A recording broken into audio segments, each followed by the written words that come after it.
Hey guys, welcome to Mackenzie's Violin Tips. I'm Mackenzie. Anyway, today I wanted to talk about the Detaché stroke. The reason I decided to start with this stroke is because it's really the most basic stroke on a string instrument, so it will end up being the first stroke you're going to learn when picking up the violin. It's also the stroke you'll end up using the most for fast passages where all the notes are separate rather than slurred together. As an example, you may recognize the beginning of Winter from Vivaldi's Four Seasons. It goes like this.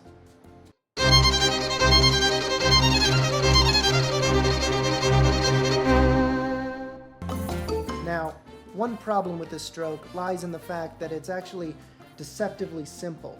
So a lot of people overcomplicate this stroke thinking that it's fancier than it is. That's largely due to the name Detaché, which means detached. However, when done correctly, the only detachment that's happening is a slight pop or click that you'll hear in between bow changes, or in other words, when the bow is changing directions. This is in contrast to a legato bow stroke, where the goal is to hide the sound of the bow changes. So how do you do it? Well, we can essentially break it down into three major things to look out for. The first is keeping the bow completely straight. The second is having consistent bow speed. And the third is having consistent bow pressure. So let's break these points down. So keeping the bow straight. Unlike other bow strokes, in Detaché, the bow should be completely straight, like straighter than George Clooney. The only way it should be moving is directly parallel to the direction that it's pointing, which should also be parallel to the bridge on the y-axis. One of the easiest ways to make sure that this is happening is to play facing a mirror, make sure that the bridge is lined up directly to you, and that the bow is parallel with the bridge. Now on to number two. As stated before, you want the bow to have consistent bow speed. So you're not trying to slow the bow down at the end of a stroke and speed it back up at the beginning of the next stroke. I mean, that's going to happen, but you want to minimize that as much as possible. Essentially, you want to keep the bow speed consistent even though it's changing directions. So the movement for basically every stroke should primarily come from the elbow. To keep the bow straight, that should be counteracted by moving the wrist. So in other words, the elbow and the wrist should both curl or go into extension simultaneously.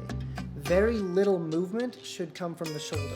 In fact, as a general rule of thumb, the only time your shoulder should be making any large movements is if you're changing strings, where the shoulder will be moving vertically.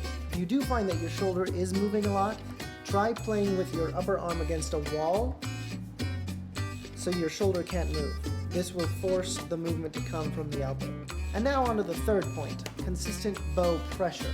So when you're holding the bow, the thumb should act as sort of a fulcrum with the index and pinky fingers like two little people on a teeter-totter going up and down. So besides a little help from gravity, the majority of your bow pressure comes from the thumb and index fingers and pronation of the wrist. So up with the thumb, down with the index finger, pronate the wrist.